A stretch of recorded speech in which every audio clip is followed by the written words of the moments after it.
ഇന്നത്തെ നമ്മുടെ ഈ ചർച്ചയിലേക്ക് എല്ലാവർക്കും സ്വാഗതം. ഈ ചർച്ച തുടങ്ങുന്നതിന് മുൻപ് നിങ്ങൾ ഈ ചാനൽ ലൈക്ക് ചെയ്യാനും ഷെയർ ചെയ്യാനും സബ്സ്ക്രൈബ് ചെയ്യാനും മറക്കരുത്.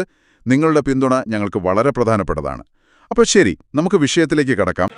പാലക്കാട് തെരഞ്ഞെടുപ്പ് നടക്കുന്ന സമയത്ത് കൽപ്പാത്തിയിൽ അഗ്രഹാരത്തിൽ പോയിട്ട് പറയാണ് ഇവിടെ മറ്റേ വിശ്വനാഥ ക്ഷേത്രം വകഭൂമിയിലാണ് നോട്ടീസ് വരാൻ പോകുന്നത്. ബിജെപിയുടെ പ്രചരണമായിരുന്നു. എന്ത് ക്രൂരമായിട്ടുള്ള വർഗീയ പ്രചരണം ആലോചിച്ചു, ജനങ്ങളെ ഭിന്നിപ്പിക്കാൻ. ഇത് കേൾക്കുന്നവർ പേടിക്കില്ലേ? കേരളത്തിൽ ക്രൈസ്തവനും മുസൽമാനും ഇടയിൽ വിടവുണ്ടാകണം. ക്രിസ്ത്യാനിയും മുസ്ലിമും തമ്മിൽ അവിശ്വാസത്തിന്റെ സാഹചര്യം ഉണ്ടാകണം. ഹിന്ദുവും മുസ്ലിമും തമ്മിൽ അവിശ്വാസത്തിന്റെ സാഹചര്യം ഉണ്ടാകണം. അങ്ങനെ ഉള്ളപ്പോൾ മാത്രമേ ഈ മുട്ടനാടുകളെ തമ്മിൽ കൂട്ടിയിടിപ്പിച്ച് ചോര കുടിക്കുന്ന കുറുക്കന്റെ ബുദ്ധിയുണ്ടല്ലോ, ശൃഗാല ബുദ്ധിയുണ്ടല്ലോ, ആ ബുദ്ധിയാണ് ബിജെപിക്കും ഇക്കാര്യത്തിലുള്ളത്. ഇത് പറയുമ്പോ, കേരളത്തിൽ പറയുമ്പോ ബിജെപിക്കാരൻ ഒരു കാര്യം ആലോചിക്കണം. അന്ന് നിങ്ങളുടെ കൂടെ ഉണ്ടായിരുന്ന സന്ദീപ് വാര്യർ ഇപ്പൊ കോൺഗ്രസിലുണ്ട്. ഇതൊക്കെ വിളിച്ചു പറയാൻ ഇപ്പുറത്ത് ആളുണ്ട് എന്നുള്ള കാര്യം ഓർക്കണം. 10 വർഷക്കാലം കഴിഞ്ഞിട്ട് ഈ 10 വർഷക്കാലത്തിനിടയ്ക്ക് വിഭജനത്തിനുള്ള എല്ലാ അജണ്ടകളും ബിജെപിയുടെ അവസാനിച്ചു. കൈവശം ഉണ്ടായിരുന്ന എല്ലാ അജണ്ടകളും അവസാനിച്ചു കഴിഞ്ഞപ്പോ മാനാർ മത്തായിൽ ഇന്നസെന്റ് ചെയ്യുന്നത് പോലെ ഇപ്പൊ വഖഫിന്റെ നിയമത്തിൽ ഇനിയിപ്പോ ഇതിട്ട് എങ്ങനെ ഉണ്ടാവും ചോദിക്കാം. ജനങ്ങളെ ഭിന്നിപ്പിക്കാൻ നോക്കണം. ജമാഅത്തെ ഇസ്ലാമി നേതാക്കളുമായുള്ള ചർച്ച ശരിവെച്ച് RSS. ജമാഅത്തെ ഇസ്ലാമി നേതാക്കളുടെ ആവശ്യപ്രകാരമായിരുന്നു ചർച്ചയെന്ന് RSS പ്രാന്ത സംഘചാലക് അഡ്വക്കേറ്റ് കെ ബാലറാം, പ്രാന്തകാര്യവാഹ് PN ഈശ്വരൻ എന്നിവർ പറഞ്ഞു. മലപ്പുറത്ത് വെച്ച് ലീഗ് സിറ്റിംഗ് MLAയുമായി അടക്കം ചർച്ച നടന്നു. വിശാലമായ രാജ്യ താൽപര്യം മുന്നിൽ കണ്ട എല്ലാവരുമായും ചർച്ചകൾക്ക് സന്നദ്ധമാണെന്നും നേതാക്കൾ പറഞ്ഞു. കേരളത്തിലും ഇസ്ലാം സമൂഹത്തിൻ്റെ ഉള്ളിൽ നമ്മൾ സൗഹാർദ്ദം പുലർത്തുന്ന ആൾക്കാരുമായിട്ട് ചർച്ച നടത്തുന്നുണ്ട്. ഞാൻ മലപ്പുറം ജില്ലയിൽ 3 ദിവസം തുടർച്ചയായിട്ടുള്ള യാത്ര ചെയ്ത സമയത്ത് ഞാൻ 5-8 മുസ്ലിം നേതാക്കന്മാരെ കാണുകയുണ്ടായി. അപ്പോൾ അവരൊക്കെ നിങ്ങളുമായിട്ട് സഹകരിക്കാനും സൗഹാർദ്ദം ആഗ്രഹിക്കുന്നു എന്നുള്ള ഇതാണ് നമുക്ക് കിട്ടുന്നത്. അനീഷ്, ഈ ജമാഅത്തെ ഇസ്ലാമിയുമായി നടന്ന ചർച്ച വലിയ വിവാദമാവുകയൊക്കെ ചെയ്തിരുന്ന ഒരു കാര്യമാണല്ലോ. അതിലിപ്പോൾ എന്തായാലും നിലപാട് പറഞ്ഞിരിക്കുന്നു RSS. അതിനെ ശരിവച്ചിരിക്കുകയാണ്. ഒപ്പം ലീഗ് സിറ്റിംഗ് MLAയുമായി ഉൾപ്പെടെ ചർച്ച നടന്നു എന്ന് പറയുന്നു. എങ്ങനെയാണ് ഇതിനെയൊക്കെ RSS നേതൃത്വം ന്യായീകരിക്കുന്നത്? രേണുക, രാജ്യത്തിന്റെ വിശാലമായ താല്പര്യങ്ങൾ പരിഗണിച്ച് എല്ലാവരുമായുമുള്ള ചർച്ചകൾക്ക് RSS എപ്പോഴും സന്നദ്ധമാണ് എന്ന് തന്നെയാണ് ഈ കേരള ഭാരവാഹികൾ വ്യക്തമാക്കുന്നത്. ക്രിസ്ത്യൻ വിഭാഗങ്ങളുടെയും മുസ്ലിം വിഭാഗങ്ങളുടെയും പലതരം സംഘടനകൾ ചർച്ചകൾ വേണമെന്ന ആവശ്യവുമായി RSSന്റെ അടുക്കിലേക്ക് തന്നെ എത്തുന്നു. അത്തരം ഒരു സാഹചര്യത്തിലാണ് ജമാഅത്തെ ഇസ്ലാമിയും സമാനമായ രീതിയിൽ തന്നെ ഒരു ചർച്ച നടത്തണമെന്ന ആവശ്യവുമായി മുന്നോട്ട് വന്നത്. ഇങ്ങോട്ട് ആവശ്യപ്പെട്ട പ്രകാരമായിരുന്നു ഇത്തരം ചർച്ചകൾ നടത്തിയത്. മുസ്ലിം ലീഗ് അടക്കമുള്ള സംഘടനകളുമായി ചർച്ച ചെയ്തിട്ടുണ്ട്. മുസ്ലിം ലീഗ് ഒരു വർഗീയ സംഘടന എന്നും പൂർണ്ണമായി പറയാൻ കഴിയില്ല. ഒരു ലീഗ് ഒരു രാഷ്ട്രീയ പാർട്ടി എന്ന നിലപാട് അംഗീകരിക്കുന്നു. എന്നാൽ ഒരു ലീഗ് MLAയുമായി ചർച്ചകൾ നടന്നിരുന്നു എന്നും പറയുന്നു.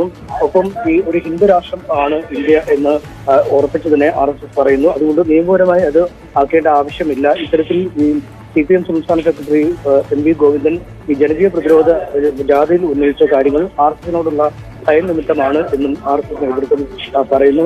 RSSന്റെ താല്പര്യപ്രകാരമല്ല ചർച്ചകൾ നടന്നത് എന്ന് തന്നെയാണ് RSS നേതാക്കൾ വ്യക്തമാക്കുന്നത്. അത്തരം ആധ്യാത്മിക വഴികളിൽ മുന്നേറ്റം സൃഷ്ടിച്ചുകൊണ്ടിരിക്കുന്ന ഗുരുവര്യന്മാരോടൊപ്പം ചേർന്ന് നിന്ന് നമുക്ക് ഈ രാജ്യത്തിന്റെ മഹത്തായ പൈതൃകത്തെ ഉയർത്തിപ്പിടിച്ചുകൊണ്ട് നമ്മുടെ ഭാരതാംബയുടെ മുന്നോട്ടുള്ള ഗമനത്തിനു വേണ്ടി നമുക്കൊറ്റക്കെട്ടായി കൈകോർത്തു പിടിക്കാം.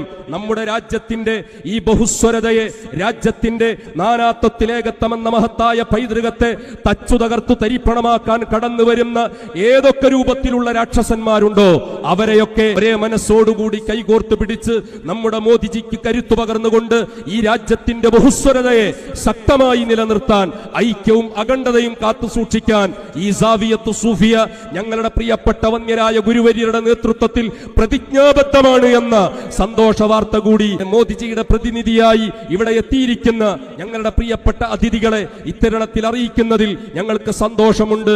മതതീവ്രവാദത്തിന്റെ ഹബ്ബാണ് കേരളം.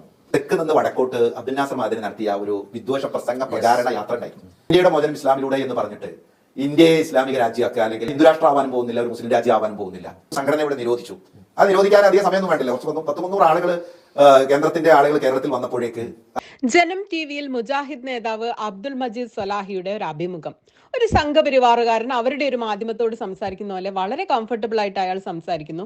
എന്റെ ചോദ്യം ഇതാണ്, നമ്മൾ നമ്മളുടെ അച്ഛന്റെ ശത്രുക്കളോടാണോ പോയിട്ട് അച്ഛന്റെ കുറ്റം പറയുക? ഒരു കാര്യം എവിടെ പറയുന്നു, ആരോട് പറയുന്നു, എന്തിനു പറയുന്നു, ആരാണ് അതിന്റെ പ്രേക്ഷകർ എന്നതിന് വലിയ പ്രാധാന്യമില്ലേ? എന്തിനാണ് അബ്ദുൾ മജീദ് സ്വലാഹി മുസ്ലിം സമുദായത്തിന്റെ കാര്യം അവരെ മുച്ചൂടും മുടിച്ചു കളയാൻ ആഗ്രഹിക്കുന്ന രാഷ്ട്രീയമുള്ള ഒരു മാധ്യമത്തോട് പറയുന്നത്? അപ്പൊ ഉദ്ദേശം എന്ന് പറയുന്നത് നന്മയല്ല, സമുദായ സ്നേഹമല്ല, ഒന്നുമല്ല, വെറും സംഘപരിവാർ സ്നേഹം മാത്രമാണത്. ഏതാ ഗവൺമെന്റ് ഇവിടുത്തെ മുസ്ലിങ്ങളുടെ വികാരം മുതലാക്കി? പിണറായി വിജയന്റെ ഗവൺമെന്റ് വരാൻ നമ്മൾ എത്ര സലാത്താ ചൊല്ലിയത്? സലാത്ത് നഗർ, കുത്റാത്തീബ്, ദിക്ർ ഹൽക്ക അല്ലേ, എന്തെല്ലാം നടത്തി. അങ്ങനെ കൊണ്ടുവന്നല്ലേ ചുമന്നോളി 10 കിലോ പോത്തിറച്ചി പരത്തി കൊടുത്താൽ പോയി വോട്ട് കുത്തുന്ന ബുദ്ധൂസുകളായിട്ട് ഈ സമുദായം മാറുന്നുവെങ്കിൽ സങ്കടമുണ്ട്. ആ വികാരത്തെ മുഴുവൻ ചൂഷണം ചെയ്യാൻ നിൽക്കുക. ഞാൻ പറയുന്നത് പഠിച്ചോനെ ഈ ഭരണം 5 കൊല്ലം തികയണമെന്ന് അനുഭവിക്കണം. അതിനിടക്കൊന്നും ഇത് വീഴരുത്. ആജാതി സലാത്ത് ചൊല്ലി കൊണ്ടുവന്നതല്ലേ ഈ സാധനം. എന്റെ മണ്ഡലത്തിൽ പറയണ് RSS എന്താണെന്ന് കേരളത്തിന് നല്ല ബോധ്യമുണ്ടല്ലോ. ഈ കേരളത്തിന് വേണ്ടി എന്ത് കാര്യമാണ് നമ്മുടെ നാടിൽ നിന്ന് എത്തി നിൽക്കുന്ന അവസ്ഥയുണ്ടല്ലോ, ഈ അവസ്ഥ എത്തുന്നതിലേക്ക് എന്ത് സംഭാവനയാണ് RSS നടത്തിയിട്ടുള്ളത്? നമ്മളെല്ലാവരും ഇന്നിവിടെ നമുക്കിഷ്ടമുള്ള വേഷം ധരിച്ചാണിരിക്കുന്നത്. ഈ സ്വാതന്ത്ര്യം BJP വന്നാലുണ്ടാവുമോ? നമ്മളിവിടുന്ന് ഇറങ്ങി ഇഷ്ടമുള്ള ഭക്ഷണം നമുക്ക് കഴിക്കാമല്ലോ. ആ സ്വാതന്ത്ര്യം BJP വന്നാലുണ്ടാവുമോ? നമുക്ക് വിശ്വാസികളായവർക്ക് അവരുടെ വിശ്വാസം അനുസരിച്ച് ഏത് ആരാധനാലയത്തിലും പോയി അവർക്ക് ആരാധന നടത്താമല്ലോ. ആ സ്വാതന്ത്ര്യം BJP വന്നാലുണ്ടാകുമോ? നമ്മുടെ നാട്ടില് പട്ടികജാതി പട്ടികവർഗം ഏറ്റവും കൂടുതൽ സംരക്ഷിക്കപ്പെടുന്ന വിഭാഗമാണ്. ആ സംരക്ഷണം BJP വന്നാലുണ്ടാകുമോ? ഇവിടെ സ്ത്രീ സുരക്ഷ രാജ്യത്ത് ഏറ്റവും കൂടുതൽ നിലനിൽക്കുന്ന ഒരു നാടാണ്. ആ സുരക്ഷ BJP വന്നാലുണ്ടാവുമോ?